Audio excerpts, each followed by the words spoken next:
This First Alert Weather Report is sponsored by Santee Cooper. This is a News Channel 15 First Alert Weather Report.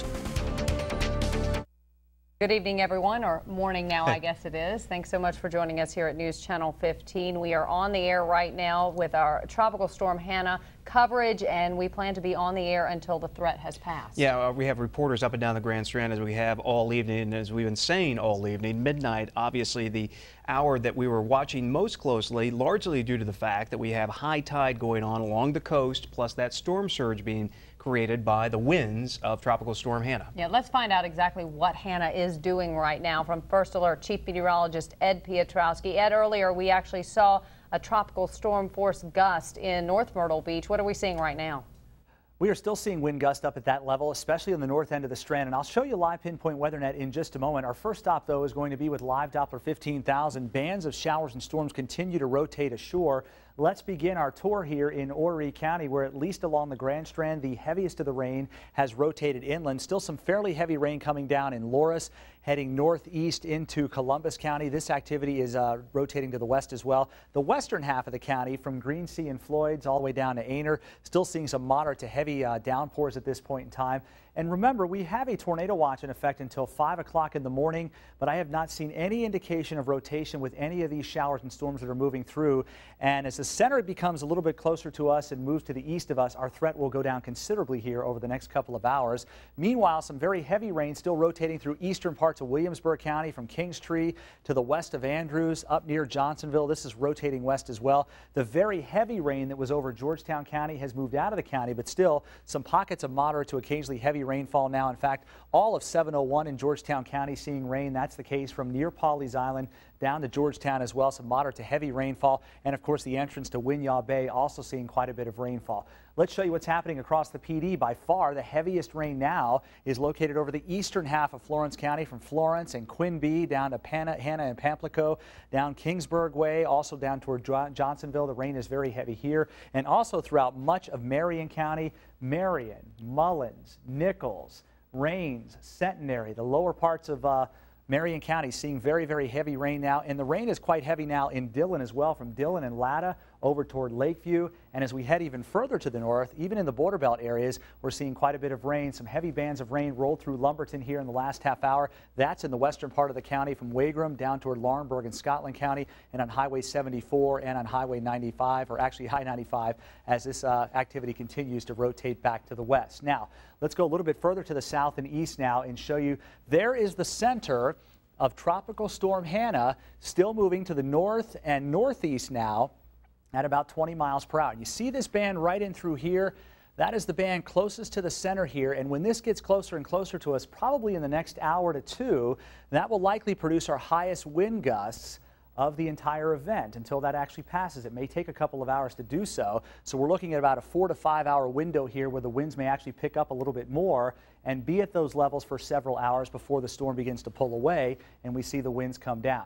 Let's go over to live pinpoint weather net and we'll show you what the winds have been doing here during the course of the, well, really the last few seconds. This is live data, and in Little River and North Myrtle Beach, our winds are sustained right now, blowing out of the north and northeast anywhere from 20 to 30, even up near 40 miles per hour. Northeasterly wind at 30 in Myrtle Beach. As you head further south in Murrells Inlet and Georgetown, the way the coastline is oriented, you're a little bit further away from the actual center of the storm, so the winds are not quite as high here. But you've had wind gusts up near 35 and 36 miles per hour. Tropical storm force gusts, if we can, let's go back to that first image one more time. Just click next there.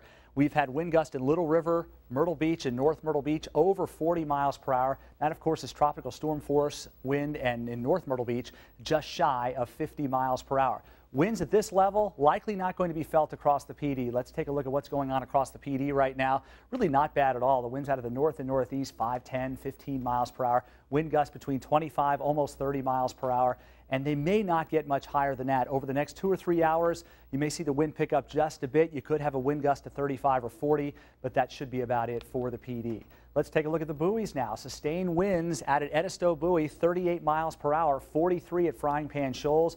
At Springmaid Pier, because there are no showers over you right now, the wind is not as high. Typically when showers around a tropical system roll ashore, because of the way they build pretty high into the sky, they can actually transport some of the stronger winds down to the ground, and you often get fairly strong wind gusts when these bands of showers and storms actually roll through. Now in terms of gusts, still Frying Pan Shoals has had a wind gust of 54, 47 at Edisto now, and at the Springmaid Pier we have had a 36-mile-per-hour wind gust. So here's the bottom line as we head through the rest of the night. From now till about 5 o'clock in the morning, winds about where they are now, perhaps a little bit higher, gusting up near 60 miles per hour.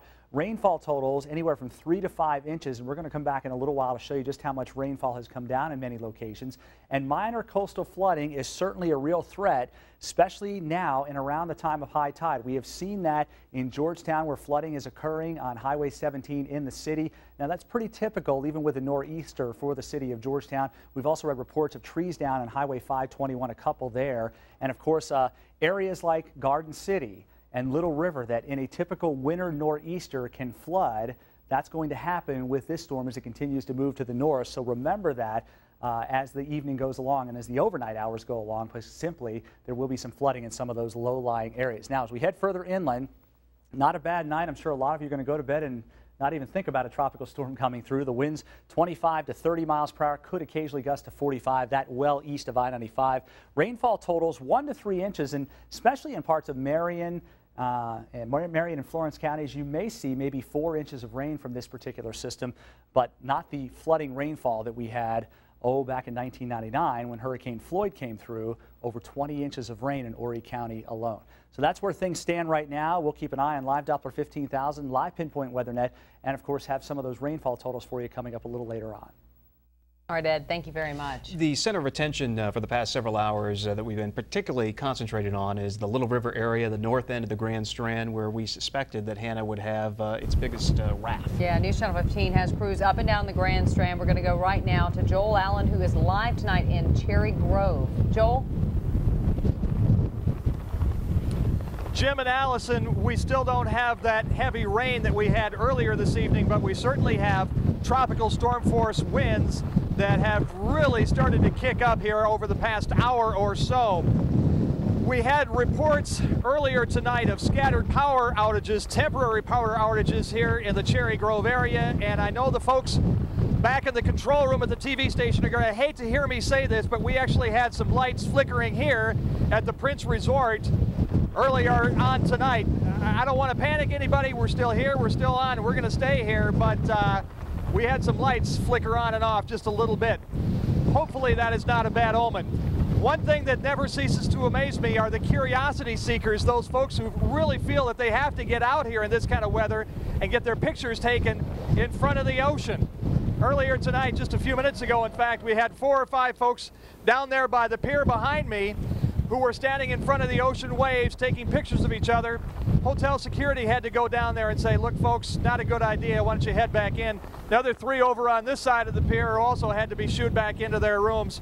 For the most part, I think people are heeding the warnings. They are staying off of the streets. About the only vehicles going by are emergency vehicles. We hear an occasional siren from a fire truck checking out a fire alarm that was triggered by one of those temporary power outages. Other than that, everybody looks like they are staying in their rooms, staying in their homes, and that's a good thing because it's going to get worse before it gets any better. Live in Cherry Grove, I'm Joel Allen. Jim, Allyson, back to you.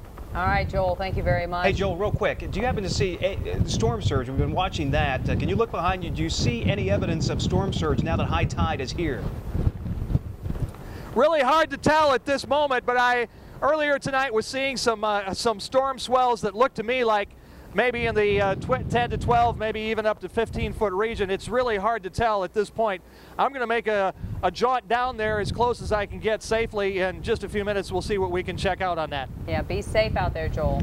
Thank you very much. Absolutely.